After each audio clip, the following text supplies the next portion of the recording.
This story is pretty interesting because it actually involves a 17-year-old father and a 17-year-old mother. And the crazy thing is the only reason that you're seeing the father's face is because he actually came out and did an interview. So he's out there. The mother, under some law that they have, they weren't able to put her name or her picture out there. But I do still need to tell you guys the story about this because we've heard about this happening quite a bit with these young teenage parents. Okay. But let me give you guys, and yes, that's a beautiful little baby. Let me give you guys the disclaimer real quick before we get started. Some viewers may find the following content offensive and controversial. The information in this video comes from multiple sources, including court records, official police charges, news web articles, and interviews. This video commentary also contains my personal opinions about the facts of this story. The point is to use this story as a cautionary tale in hopes of preventing tragedies like these to children going forward. Viewer discretion is advised. That is your official disclaimer. And yes, that's a beautiful little baby. Let me tell you guys a story, and I'm getting the story from mirror.co.uk, so thank you for the article. I read from them from time to time, so thank you for the article. The father of a baby that died of fentanyl poisoning, and we've heard a lot of fentanyl deaths, and it's like that's the new plague in the United States right now. It's affecting everybody, little kids, adults. I've had two people that I knew. One was an actual real close friend of mine that passed away a few years back that I talked about here on the channel that I believe had something to do with fentanyl poisoning also. So the father of the baby that died said he's grappling with the thought of his son passing. A 9-month-old baby named Elijah died in Nassau County, Florida, which is very, very north of Florida, in the northeast corner, north of Jacksonville, Florida. After his teenage mother, who's 17 years old also, allegedly put fentanyl in his bottle.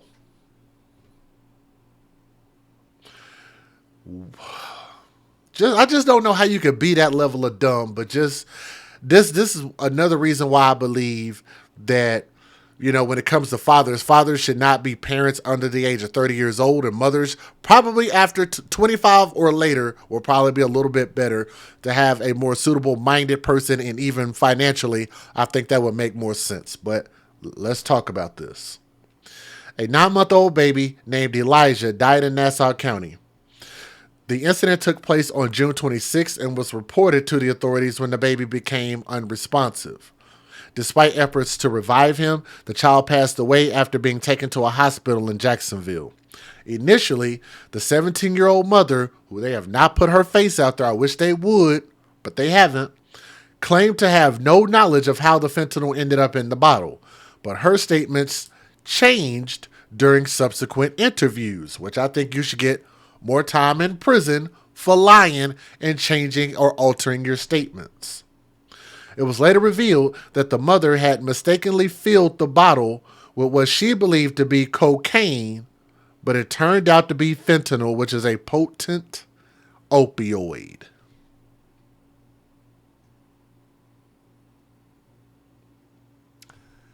That's exactly why I wanted y'all to hear this story. Let me read that again. So the mother didn't realize that she was putting fentanyl in her baby's bottle. She thought she was putting cocaine in the baby's bottle. How stupid can you be? Stupid is as stupid does. Stupid is as stupid thugs. This woman needs to have her ovaries taken out and donated to science. Like, how dumb can you be? And just, that's not a mistake. Thank you. Oh, I thought I was giving my baby cocaine. So you think that was going to make it better, bitch? Like, what? That justifies it? I promise y'all can go and look up the article. Look it up. It was revealed that the mother said that she had mistakenly filled the bottle with what she believed to be cocaine, but it turned out to be fentanyl. You can't make this shit up. The father of the child, by the name of Philip Ward, who's also 17, and the only reason they put his information out there because he did an interview, who had limited contact with his son, expressed his devastation and regret for not being more involved in raising him. So I would skip that part because I'll let y'all hear it from his own words. He learned about his son's tragic death through a text message and initially struggled to believe the news. The father hopes for stronger charges against the mother in this tragic case. He had a well, I guess I can skip that. You could hear him actually say it. The medical examiner determined that the child had a lethal amount of fentanyl in his system. Due to the severity of the incident, the case is being treated as aggravated manslaughter and possession of a controlled substance. Nassau County Sheriff Bill Leeper expressed shock and dismay over the incident. He questioned the actions of the mother, stating that it was abnormal and sickening for the mother to harm her own child in such a way. He emphasized that no one should lose their life to such a deadly drug, especially an innocent baby. Sheriff Leeper said, "Who does that?" That's what we said. What mother would do that? That's not normal. It's sick, and it's beyond my imagination why a mother would do that to her child. No one should lose their life to this. Oh, he already said that part. The name of the mother has not been released. Here's the part I want y'all to catch. They said that the name of the mother has not been released in accordance with Marcy's Law. Marsy', with Marcy's Law. I looked at that. I was like, is that Mary's? No, it's Marcy's Law. The investigation is still ongoing and being conducted by Nassau County Sheriff's Office and the Department of Children and Families. Let's look up Marcy's Law because I'm kind of interested about that. Let's take a look at that for a second. Marcy's Law. The California Victims' Bill of Rights of 2008, enacted by voters as Proposition 9 through the initiative process in November 2008 general election, is a controversial amendment to the state's constitution and certain penal code sections. Marcy's Law ensures that victims of crime have equal constitutional rights on the same level as those accused and convicted of crimes. What is the purpose of Marcy's Law? Marcy's Law seeks to give crime victims meaningful and enforceable constitutional rights equal to the rights of the accused. Some examples of the types of rights to which we believe all victims are entitled are to be treated with dignity and respect throughout criminal justice proceedings.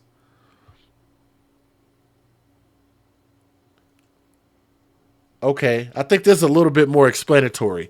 Under Marcy's Law, the California Constitutional Article 1, subsection 28, Section B now provides victims with the following enumerated rights: to be treated with fairness and respect for his or her privacy and dignity, and to be free from intimidation, harassment, and abuse throughout the criminal or juvenile justice process.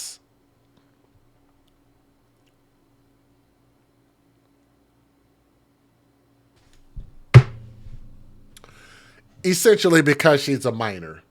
But she's a mother. And that's why I have a problem.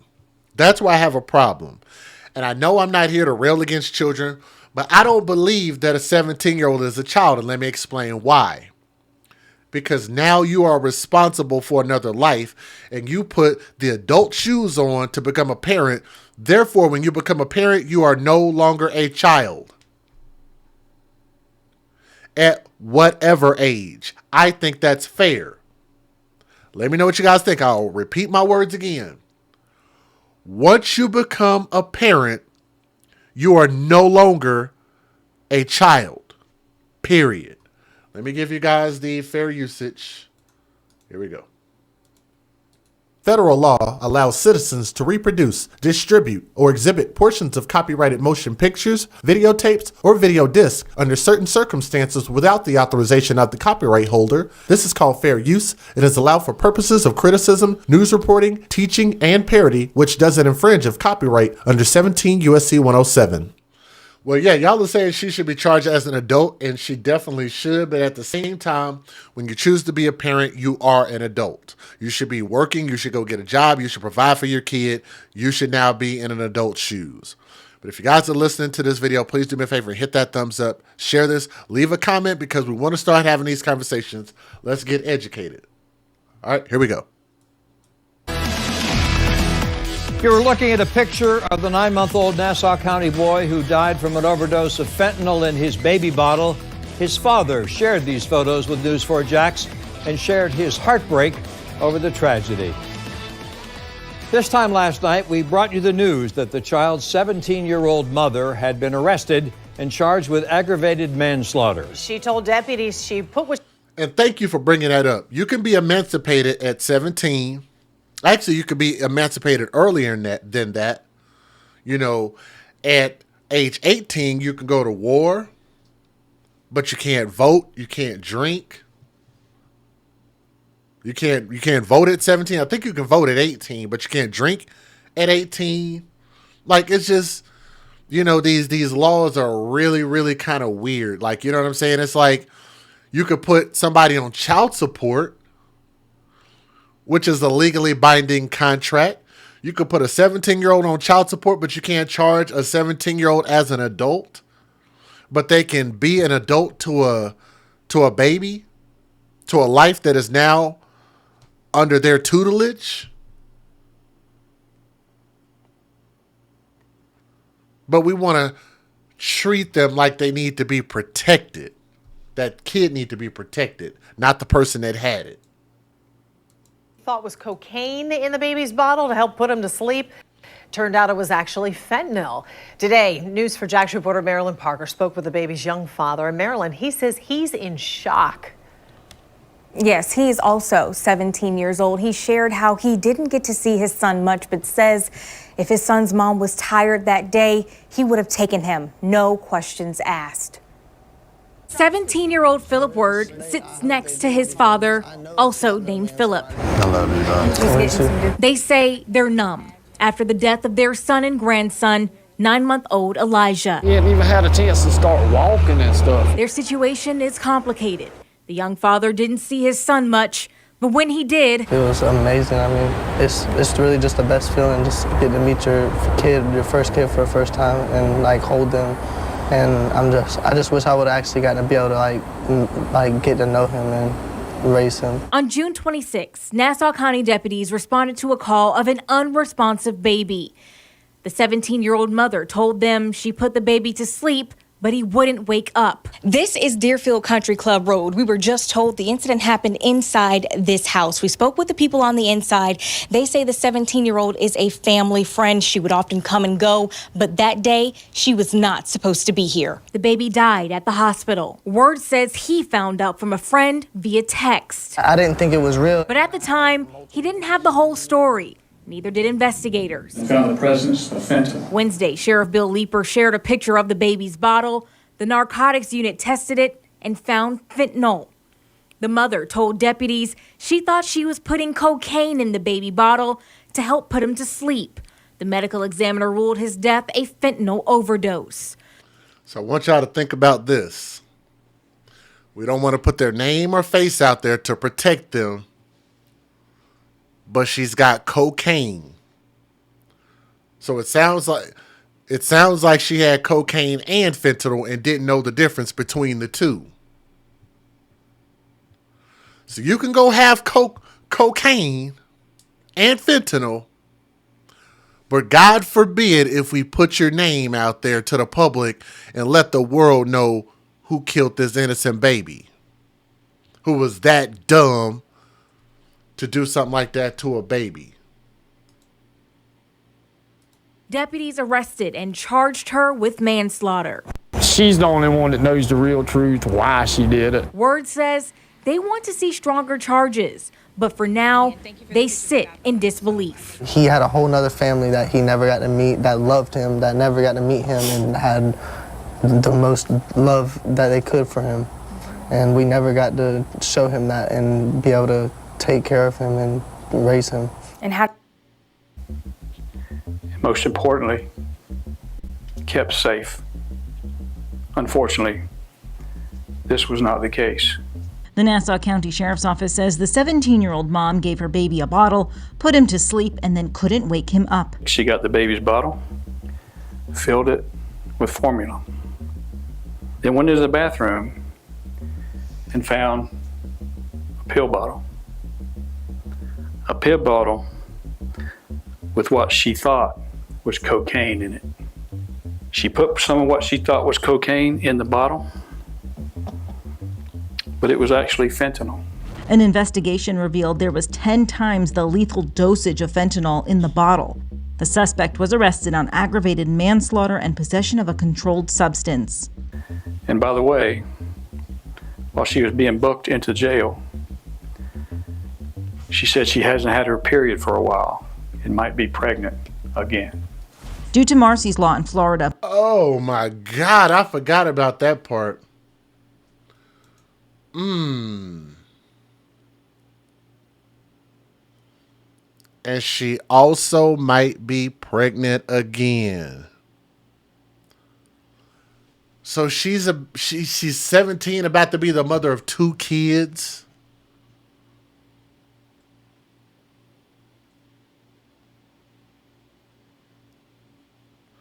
Man, I know this is going to be so bad to say this, but the father of this child is a father. He's not a little boy. He's a man now. And he's dumb enough not only to have kept having sex with this girl, to produce a kid and kept having sex, and then made another child. They got another child coming.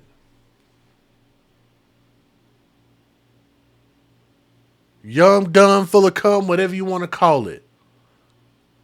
Like I don't understand that at all. How like that's like I would have tried to make sure as much as I possibly can. Like I don't know what you could actually do. Put them on birth control or something after they had the first kid. No, they just kept doing dumb shit. So yeah, she's about to have yet another child. She said she hasn't had her period for a while and might be pregnant again. Anthony, the amount of fentanyl that was in the baby's bottle was enough to kill nearly 10 grown men. That's according to Nassau County Sheriff Bill Leeper. Born to loving parents who take care of all of their needs. But unfortunately, some babies are born to individuals who have no business in being a parent. This is a picture of the baby bottle that Nassau County Sheriff Bill Leeper says a 17-year-old mother from Callahan used to feed her 9-month-old baby boy. A medical examiner found 27 nanograms of fentanyl in the baby's system. According to the sheriff, just 3 nanograms can kill an adult. Leeper said the teenage mother changed her story multiple times, but eventually admitted to giving the baby drugs, though she believed it was cocaine, not fentanyl. Now, who does that? What? And thank you for catching that. I'm assuming that this man is the father of her second upcoming kid. It might not be. Who actually knows? So she seems to be real good at lying. Might not actually be his kid. Who knows? Mother would do that. That's not normal. That is sick. It's beyond my imagination why a mother would do that to her child. Fentanyl is 50 times more potent than heroin and 100 times more powerful than morphine. The victim was a 9-month-old baby boy. He should have been crawling. He should have been laughing. Most importantly, kept safe. Unfortunately, this was not the case. Leeper said the baby bottle had traces of fentanyl in it and has been sent to the state for more testing. The 17-year-old mother faces charges of aggravated manslaughter and possession of a controlled substance. The sheriff said that when she was being booked into jail, she said she believed she might be pregnant again. Sheriff Leeper said that there were other adults around at the home the time that the mother fed the baby that fentanyl. So this story just gets worse and worse the more that you listen to it. So they're saying that there were other adults around and she brought illegal, illicit drugs around that house with other people there. Did they not know that she was doing drugs? And I'm assuming she didn't have drugs She wasn't a drug dealer. I'm pretty sure she was a drug user. And if she got money for drugs, what was she doing to earn money? Did she have a job? But she didn't want to take care of your kid. So I really don't know. I don't know. I mean, like, was this like a drug house? Other people doing drugs in there, cooking up meth or something like that? I just find it hard to believe that nobody else knew what was going on. And something else that somebody in the chat caught, and I'm glad I've got the live chat, and thank you for saying that. So if he hadn't seen his child very much at all, little to nothing, then that also could mean that she probably was having sex with somebody else if he wasn't even seeing his child or seeing her. Go get a DNA test, sir, son. I guess I should call him son. To the 17-year-old father of 2 kids. Go get a DNA test on this upcoming baby. I don't even know if it's possible to find out if this was his son, but we're just going to assume that it was, okay? But I think that'll be a powerful life lesson for him, and maybe he'll grow the hell up and stop having unprotected sex with dumbass females. Just, man. Pray for that young man. Pray for this upcoming baby. Also, keep him in your prayers. To this baby, R.I.P. Just did not stand a chance, man. We need better parents in this world, more prepared parents. Women should have children after the age of 25. Men should have babies after the age of 30 when they're ready, when they're financially prepared and have a plan. And you only need to have as many kids as you can actually provide for. Straight like that. Let me know what you guys think about this story. Try to keep it short and brief, okay? Thank you.